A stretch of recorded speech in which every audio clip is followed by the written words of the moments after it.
ഹേ Pepys, welcome back. അപ്പോൾ നമ്മൾ unbox ചെയ്യാൻ പോകുന്നത് കണ്ടില്ലേ, ഈ ഒരു ഫോണാണ്. അതായത് റെഡ്മി 10 പ്രൈം എന്ന് പറയുന്ന ഈ ഒരു ഫോണിൻ്റെ അൺബോക്സിംഗ് ആൻഡ് ഓവർവ്യൂ ആണ് നമ്മൾ ചെയ്യാൻ പോകുന്നത്. അപ്പോൾ വീഡിയോ കണ്ട് ഇഷ്ടപ്പെടുകയാണെങ്കിൽ എന്തായാലും ഒന്ന് ലൈക്ക് ചെയ്യാം കേട്ടോ. പിന്നെ നിങ്ങൾ ചാനൽ സബ്സ്ക്രൈബ് ചെയ്തില്ലെങ്കിൽ മറക്കാതെ ചാനൽ സബ്സ്ക്രൈബ് ചെയ്യുക, തൊട്ടടുത്ത ലെവലിലേക്ക് ഒന്ന് ക്ലിക്ക് ചെയ്യുക. So without further adieu, let's get started.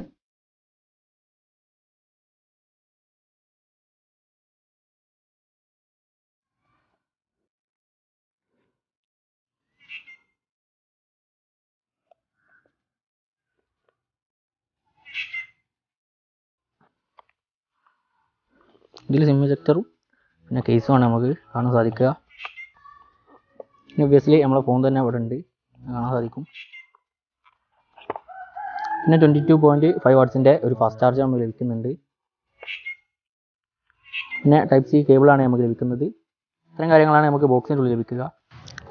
നമ്മൾ കേസ് അത്യാവശ്യം കുഴപ്പമില്ലാത്ത ക്വാളിറ്റി ഉള്ള കേസാണ്, നല്ല ക്ലിയർ കേസ് തന്നെയാണ്, അത്യാവശ്യം ക്വാളിറ്റി ഉണ്ട്. ഇനി നമ്മളെ ഫോൺ എടുത്ത് നോക്കാം. കാണാൻ സാധിക്കും, വളരെ മനോഹരമായിട്ടുള്ളൊരു ബാക്ക് തന്നെയാണ്. ഈസായിട്ട് ഇങ്ങനെ എടുക്കുക, നിങ്ങൾക്ക് കാണാൻ സാധിക്കും. ഷൈനി ആയിട്ടുള്ളൊരു ഗ്രേഡിയൻ്റ് എഫക്റ്റാണ് കേട്ടോ നമ്മൾ ഇതിൻ്റെ ബാക്കിൽ ലഭിക്കുന്നത്. അപ്പോൾ ഈ ഒരു കളർ വേരിയൻ്റെ പേര് എന്ന് പറയുന്നത് ബിഫ്രോസ്റ്റ് ബ്ലൂ എന്നാണ്, അല്ലെങ്കിൽ ബൈഫ്രോസ്റ്റ് ബ്ലൂ എന്നാണ്. എനിക്ക് ഇതിൻ്റെ ബാക്ക് അത്യാവശ്യം നല്ല രീതിയിൽ തന്നെ ഇഷ്ടപ്പെട്ടിട്ടുണ്ട് കേട്ടോ. ഷൈനി ആയിട്ടുള്ള ബാക്ക് ആയതുകൊണ്ട് തന്നെ ഉറപ്പായിട്ട് ഫിംഗർ പ്രിൻറ്റ് പതിയാനുള്ള ചാൻസ് വളരെയധികം കൂടുതൽ തന്നെയാണ്. പിന്നെ ഒരു ഗ്രേഡിയൻ്റ് എഫക്റ്റ് തന്നെയാണ് ഇവിടെ നൽകുന്നത്. പിന്നെ റെയിൻബോ കളർ പല പല കളേഴ്സും നമുക്ക് ഈ ഒരു ബാക്കിലൂടെ കാണാൻ സാധിക്കുന്നതാണ്. സോ ഗൈസ്, ആദ്യം തന്നെ നമുക്ക് ഇതിൻ്റെ ഡിസൈൻ ആൻഡ് ബിൽഡ് നമുക്കൊന്ന് സംസാരിക്കാം. അപ്പോൾ ആദ്യം ഞാൻ കേസ് ഒന്ന് ഇട്ട് നോക്കുന്നുണ്ട്, എത്രത്തോളം ഫിറ്റാണ് നമുക്ക് നോക്കാം. അത്യാവശ്യം കുഴപ്പമില്ലാത്ത ഫിറ്റ് തന്നെയാണ് നൽകുന്നത്. കേസ് ഇട്ടപ്പോൾ കുറച്ചുകൂടി ഒരു എന്താ പറയുക, ഹാൻഡി ആയിട്ടുള്ളൊരു ഫീൽ നമുക്ക് തോന്നുന്നുണ്ട്. നമുക്ക് കേസുള്ളത് നല്ല തന്നെയാണ്. ഡിസൈനെ കുറിച്ച് പറയുകയാണെങ്കിൽ ഇതിൻ്റെ ബാക്ക് ബിൽഡ് ചെയ്തിട്ടുള്ളത് പോളി കാർബൺ കൊണ്ടാണ്, ഗ്ലാസ് ഒന്നല്ല. പക്ഷേ പ്ലാസ്റ്റിക് ആണെങ്കിലും അത്യാവശ്യം ഒരു പ്രീമിയം ഫീൽ നമുക്ക് തോന്നുന്നുണ്ട്. ഇനി ഇതിൻ്റെ സൈഡൊക്കെ ബിൽഡ് ചെയ്തിട്ടുള്ളത് പ്ലാസ്റ്റിക് കൊണ്ട് തന്നെയാണ്. ഇനി നമുക്ക് ഇതിൻ്റെ സൈഡിലേക്ക് വരികയാണെങ്കിൽ ഇങ്ങനെ കാണാൻ സാധിക്കും, ഇവിടെ ഉള്ളത് വോളി റോക്കേഴ്സും പിന്നെ അതുപോലെ തന്നെ പവർ ബട്ടൺ ആണ്. പവർ ബട്ടണിൽ നമുക്ക് ഫിംഗർ പ്രിൻറ്റും ഇൻറ്റഗ്രേറ്റ് ചെയ്ത് വെച്ചിട്ടുണ്ട്. ഇതിൻ്റെ മുകളിലേക്ക് വരികയാണെങ്കിൽ ഇവിടെ ഒരു സ്പീക്കർ ഇങ്ങനെ കാണാൻ സാധിക്കും. പിന്നെ IR ബ്ലാസ്റ്റർ ഉണ്ട്, അതുപോലെ തന്നെ സെക്കൻഡറി മൈക്രോഫോണും പിന്നെ ഹെഡ്ഫോൺ ജാക്കും നമുക്ക് ലഭിക്കുന്നുണ്ട്. വളരെ വലിയൊരു കാര്യം തന്നെയാണ്. ഈ പ്രൈസ് റേഞ്ചിൽ ഉറപ്പായാലും നമുക്ക് ലഭിക്കുന്നതാണ്. താഴെ ഭാഗത്ത് നമുക്ക് ടൈപ്പ് സി ചാർജിങ് പോർട്ട് ഉണ്ട്, സ്പീക്കർ നമ്മൾ പ്രൈമറി സ്പീക്കർ വേണ്ടി ഉണ്ട്, അതുപോലെ തന്നെ പ്രൈമറി മൈക്കും നമുക്ക് ഇവിടെ ലഭിക്കുന്നുണ്ട്. സൈഡിൽ നിങ്ങൾക്ക് സിം പോർട്ടാണ് നിങ്ങൾക്ക് കാണാൻ സാധിക്കുക. അപ്പം ഇത്രയും കാര്യങ്ങളാണ് നമുക്ക് സൈഡിലും ഒക്കെ ഉള്ളത്. ഇനി ബാക്കിൽ നമുക്ക് വരികയാണെങ്കിൽ ഇതിൻ്റെ ക്യാമറാസൊക്കെ വളരെ നല്ല രീതിയിൽ തന്നെ അവർ പ്ലേസ് ചെയ്തിട്ടുണ്ട്. കുറച്ച് അത്യാവശ്യം വലിയ ഒരു റെക്ടാങ്കുലർ മോഡ്യൂളിലാണ് ഫിക്സ് ചെയ്ത് വെച്ചിട്ടുള്ളത്. കോഡ് ക്യാമറ സെറ്റപ്പാണ് കേട്ടോ ബാക്കിലുള്ളത്. ക്യാമറയെ കുറിച്ചൊക്കെ നമ്മൾ സംസാരിക്കാം. അപ്പോൾ ഇതിൻ്റെ വെയിറ്റ് വരുന്നത് വെറും 192 ഗ്രാം മാത്രമാണ്. അതുകൊണ്ട് തന്നെ ലൈറ്റ് വെയിറ്റ് ആയിട്ട് തന്നെയാണ് ഫീൽ ചെയ്യുന്നത്, വലിയ വെയിറ്റുള്ളതായിട്ട് തോന്നുന്നില്ല. അതുപോലെ തന്നെ അത്യാവശ്യം ഹാൻഡി ആയിട്ടുള്ളൊരു ഫോൺ തന്നെയാണ്, വലിയ വലിപ്പമുള്ളൊരു ഫോണല്ല, മീഡിയം സൈസുള്ളൊരു ഫോൺ തന്നെയാണ്. കാണാൻ നല്ല ഭംഗിയുണ്ട്. സംഭവം ഇത് 6000 mAh ബാറ്ററി ഒക്കെ ഉണ്ടെങ്കിലും അത്രത്തോളം വെയിറ്റ് നമുക്ക് ഫീൽ ചെയ്യുന്നില്ല എന്നാണ് ഇതിൻ്റെ സത്യം. സോ അത്രയൊക്കെ ഉള്ളൂ ഇതിൻ്റെ ഡിസൈനെ കുറിച്ച് സംസാരിക്കാനുള്ളത്. ഇനി നമുക്ക് ഇതിൻ്റെ ഡിസ്പ്ലേനെ കുറിച്ച് നോക്കുകയാണെങ്കിൽ 6.5 ഇഞ്ചിൻ്റെ 90 Hz റിഫ്രഷ് റേറ്റോട് കൂടിയുള്ള ഒരു full HD IPS LCD display ആണ് നമുക്ക് ഈ ഒരു ഫോൺ ലഭിക്കുന്നത്. അപ്പോൾ എൻ്റെ ഫസ്റ്റ് ഇംപ്രഷൻ വെച്ച് നോക്കുകയാണെങ്കിൽ അത്ര അടിപൊളി ഡിസ്പ്ലേ ഒന്നുമല്ല, കുറച്ചൊരു ഡീസാച്ചുറേറ്റഡ് ആയിട്ടുള്ളൊരു ഡിസ്പ്ലേ ആണ്. അധികം കളേഴ്സൊന്നും അങ്ങനെ അത്ര വലിയ കളേഴ്സൊന്നും ഇല്ല, കുറച്ചൊരു കളേഴ്സ് ഡള്ളായിട്ടാണ് നമുക്ക് കാണപ്പെടുന്നത്. പിന്നെ അതുപോലെ തന്നെ കുറച്ച് ഓവർ ഷാർപ്പൻഡ് ആയിട്ടുള്ള ഒരു ഡിസ്പ്ലേ ആണ്. നമ്മൾ വീഡിയോസൊക്കെ യൂട്യൂബിലൊക്കെ കാണുകയാണെങ്കിൽ നമ്മളൊരു 360p ആണല്ലോ സാധാരണ എല്ലാവരും കാണുക വീഡിയോസ്. അപ്പോൾ ആ ഒരു ക്വാളിറ്റിയിലൊക്കെ ഇട്ട് കാണുമ്പോഴും ഹൈ ക്വാളിറ്റി വീഡിയോ ആണെങ്കിലും ചെറിയൊരു എന്താ പറയുക ഷാർപ്പ്നെസ് കൂടി ക്വാളിറ്റി കുറവുള്ള മാതിരി ചെറുതായിട്ട് നമുക്ക് തോന്നുന്നുണ്ട്. അപ്പോൾ ഏതായാലും അടിപൊളി ഡിസ്പ്ലേ ആണെന്ന് നമുക്ക് പറയാൻ പറ്റില്ല, കുഴപ്പമില്ലാത്തൊരു ഡിസ്പ്ലേ ആണെന്ന് നമുക്ക് പറയാൻ പറ്റും. പക്ഷേ 90 Hz റിഫ്രഷ് റേറ്റ് നമുക്ക് ഇത് ലഭിക്കുന്നുണ്ട്. അപ്പോൾ അത് വലിയൊരു കാര്യം തന്നെയാണ്. അപ്പോൾ ആ 90 Hzൻ്റെ ഏകദേശം എല്ലാ സ്മൂത്ത്നെസ്സും നമുക്ക് ഇതിൽ അനുഭവപ്പെടാൻ കഴിയുന്നുണ്ട്. പിന്നെ അതുപോലെ തന്നെ 180 Hzൻ്റെ ടച്ച് സാമ്പിളിംഗ് റേറ്റ് ആണ് നമുക്ക് ലഭിക്കുന്നത്. അപ്പോൾ ടച്ച് വർക്ക് ചെയ്യുന്നതും അത്യാവശ്യം നല്ല സ്മൂത്ത് ആയിട്ട് നല്ല സ്പീഡിൽ തന്നെ വർക്ക് ചെയ്യുന്നുണ്ട്. പിന്നെ ഇതിൻ്റെ പിക്സൽ ഡെൻസിറ്റി എന്ന് പറയുന്നത് 405 ppi ആണ്. അതും കുഴപ്പമില്ലാത്ത റേഞ്ചിലൊക്കെ ആണ്. പക്ഷേ എന്നാലും എനിക്കധികം ഒരു ഉഷാറായിട്ട് തോന്നിയില്ല ഇതിൻ്റെ ഡിസ്പ്ലേ. പിന്നെ ഇതിൻ്റെ ബ്രൈറ്റ്നസ് നോക്കുകയാണെങ്കിൽ 400 nits ആണ് ഇതിൻ്റെ പീക്ക് ബ്രൈറ്റ്നസ് എന്ന് പറയുന്നത്. അത് ഇച്ചിരി കുറവ് തന്നെയാണ്. 400 nits എന്ന് പറയുമ്പോൾ ഇൻഡോറിൽ മാത്രമേ വലിയ വെളിച്ചം നമുക്ക് തോന്നുകയുള്ളൂ, ഔട്ട്ഡോറിൽ അത്ര ഒരു ബ്രൈറ്റ്നസ് നമുക്ക് തോന്നത്തില്ല. അപ്പോൾ ഡിസ്പ്ലേക്ക് ഞാൻ റേറ്റിംഗ് കൊടുക്കുകയാണെങ്കിൽ ഒരു 3.5 out of 5 ഞാൻ കൊടുക്കാൻ സാധിക്കുകയുള്ളൂ, കാരണം അത്രയ്ക്ക് അടിപൊളി ഡിസ്പ്ലേ ഒന്നല്ല. ഇനി നമുക്ക് ഇതിൻ്റെ പെർഫോമൻസ് നോക്കുകയാണെങ്കിൽ എൻ്റെ കയ്യിലുള്ളത് 6GB 128GB വേരിയൻ്റ് ആയിട്ടുള്ള ഒരു ഫോണാണ്. ഇതിൻ്റെ 4GB 64GB വേരിയൻ്റ് ഒരു ഫോൺ കൂടി ഉണ്ട്.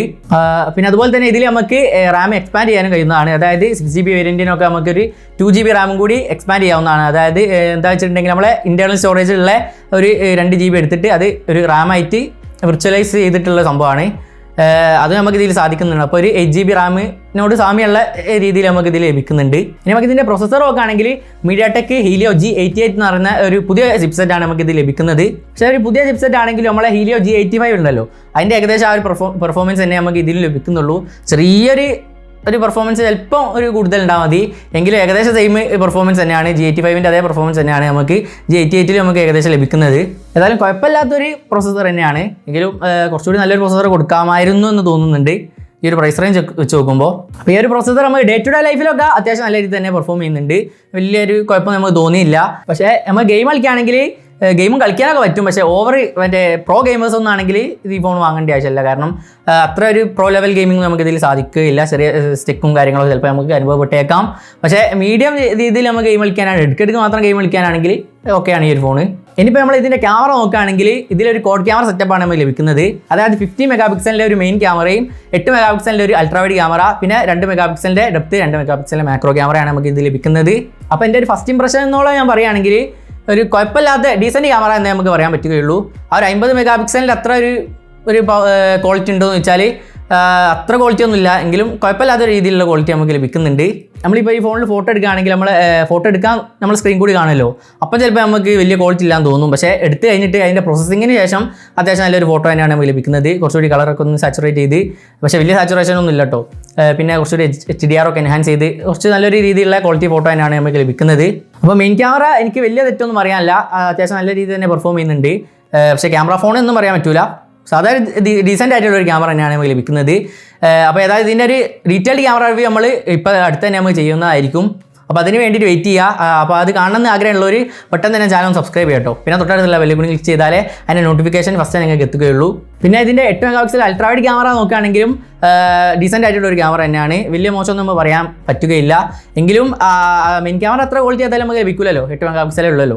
പക്ഷെ എന്നാലും കുഴപ്പമില്ലാത്ത നല്ലൊരു മറ്റേ അൾട്രാ വൈഡ് ക്യാമറ ആണ്. പിന്നെ അത്യാവശ്യം നല്ല വൈഡ് നമുക്ക് ലഭിക്കുന്നുണ്ട്, അതായത് സാധാരണ ഉള്ളതിനായിട്ടും കുറച്ചുകൂടി ഒരു വൈഡർ ആയിട്ടുള്ളൊരു ഫോട്ടോ ആണ് നമുക്ക് ഈ ഒരു ഫോണിൽ നമുക്ക് ലഭിക്കുന്നത്. പിന്നെ 2 മെഗാപിക്സൽ ക്യാമറ ഉണ്ട് എന്നേ ഉള്ളൂ.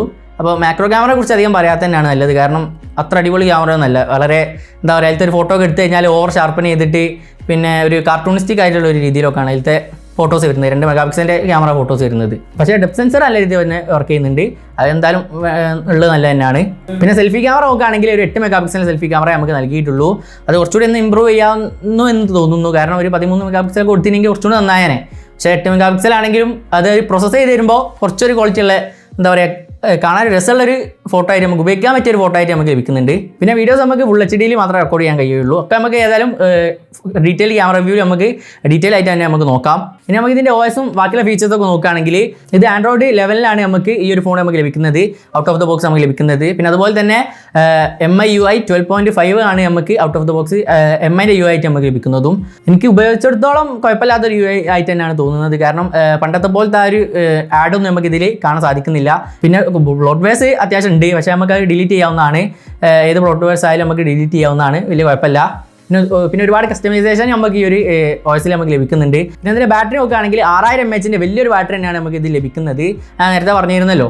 അപ്പോൾ അത്യാവശ്യം നല്ല രീതിയിൽ തന്നെ ബാറ്ററി ബാക്കപ്പ് ഒക്കെ നമുക്ക് ലഭിക്കുകയും ചെയ്യും. ഒരു 2 ദിവസം 1.5 ദിവസമൊക്കെ സുഖമായിട്ട് നമുക്ക് ഇതിന് ബാറ്ററി ലൈഫ് നമുക്ക് ലഭിക്കുന്നതായിരിക്കും. പിന്നെ അതുപോലെ തന്നെ 80 വാട്ട്സിൻ്റെ ഫാസ്റ്റ് ചാർജർ ഇത് സപ്പോർട്ട് ചെയ്യുന്നുള്ളൂ. പക്ഷേ ബോക്സിൽ ഞാൻ പറഞ്ഞ അതിൽ 22.5 വാട്ട്സിൻ്റെ ഒരു ഫാസ്റ്റ് ചാർജ് നമുക്ക് ലഭിക്കുന്നുണ്ട്. പിന്നെ ഇതിൻ്റെ സിം കാർഡ് നോക്കുകയാണെങ്കിൽ നമുക്ക് അറ്റ് എ ടൈം 2 സിമ്മും ഒരു മെമ്മറി കാർഡ് നമുക്ക് ഇതിൽ ഇടാവുന്നതാണ്. പിന്നെ അതുപോലെ തന്നെ മെമ്മറി കാർഡ് ഇട്ടുകൊണ്ട് 512 GB നമുക്ക് ഈ ഒരു സ്റ്റോറേജ് നമുക്ക് എക്സ്പാൻഡ് ചെയ്യാവുന്നതുമാണ്.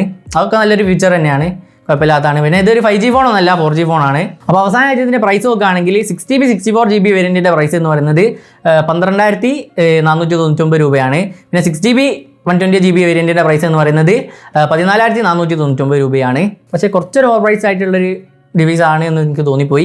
ഒരു 1000 രൂപയൊക്കെ കുറച്ചിട്ടുള്ളൊരു ഫോണായിരുന്നെങ്കിൽ കുറച്ചുകൂടി നന്നായനെ ഈ ഒരു സ്പെസിഫിക്കേഷൻസ് ഒക്കെ വെച്ച് നോക്കുമ്പോൾ. ഏതായാലും കുഴപ്പമില്ലാതെ ഉപയോഗിക്കാൻ പറ്റിയൊരു ഫോണാണ്. ഇതിൻ്റെ ഡീറ്റെയിൽ റിവ്യൂ ഒക്കെ നമുക്ക് ചെയ്യാവുന്നതാണ്. 2-3 ആഴ്ച ഉപയോഗിച്ച ശേഷം നമുക്കിതിൻ്റെ ഡീറ്റെയിൽ റിവ്യൂ നമുക്ക് ചെയ്യാവുന്നതാണ്. പിന്നെ അതുപോലെ തന്നെ ഇത് 3 കളറിലാട്ടോ വരുന്നത്, ആസ്ട്രൽ വൈറ്റ്, പിന്നെ ബൈഫ്രോസ്റ്റ് ബ്ലൂ, പിന്നെ അതുപോലെ തന്നെ ഫാൻറ്റം ബ്ലാക്ക് എന്ന് പറയുന്ന 3 കളർ വേരിയൻ്റ് ആണ്. അപ്പോൾ ഇതിൽ കുറച്ചുകൂടി പ്രീമിയം നമുക്ക് തോന്നുക ആസ്ട്രൽ വൈറ്റ് എന്ന് പറയുന്ന ഒരു വേരിയൻ്റ് ആണ് കേട്ടോ. പക്ഷേ ഞാൻ വാങ്ങിയിട്ടുള്ളത് ബൈഫ്രോസ്റ്റ് ബ്ലൂ ആണ്. പക്ഷേ അതിനെക്കാട്ടി കുറച്ചുകൂടി നല്ല പ്രീമിയം തോന്നുക വൈറ്റ് തന്നെ ആയിരിക്കും. അപ്പോൾ ഇത്രയൊക്കെ ഇന്നത്തെ വീഡിയോ എന്ന് പറയുന്നത്. നിങ്ങൾക്ക് വീഡിയോ ഇഷ്ടപ്പെട്ടിട്ടുണ്ടെങ്കിൽ മറക്കാതെ ഒന്ന് ലൈക്ക് ചെയ്യട്ടോ. പിന്നെ ഈ വീഡിയോ നിങ്ങളുടെ ഫ്രണ്ട്സിലേക്കൊക്കെ ഒന്ന് ഷെയർ ചെയ്ത് കൊടുക്കുകയും ചെയ്യുക. പിന്നെ നിങ്ങൾ ചാനൽ ആരും സബ്സ്ക്രൈബ് ചെയ്തില്ലെങ്കിൽ എന്തിനാ വെയിറ്റ് ചെയ്യുന്നത്? മറക്കാതെ ചാനൽ സബ്സ്ക്രൈബ് ചെയ്യുക, തൊട്ടടുത്തുള്ള ബെല്ലൈക്കൺ ക്ലിക്ക് ചെയ്യുക. So thanks for watching guys. നിങ്ങളെ കൊണ്ടിരിക്കുന്നത് the Go Epic. It's me Shif. And I'll catch next one.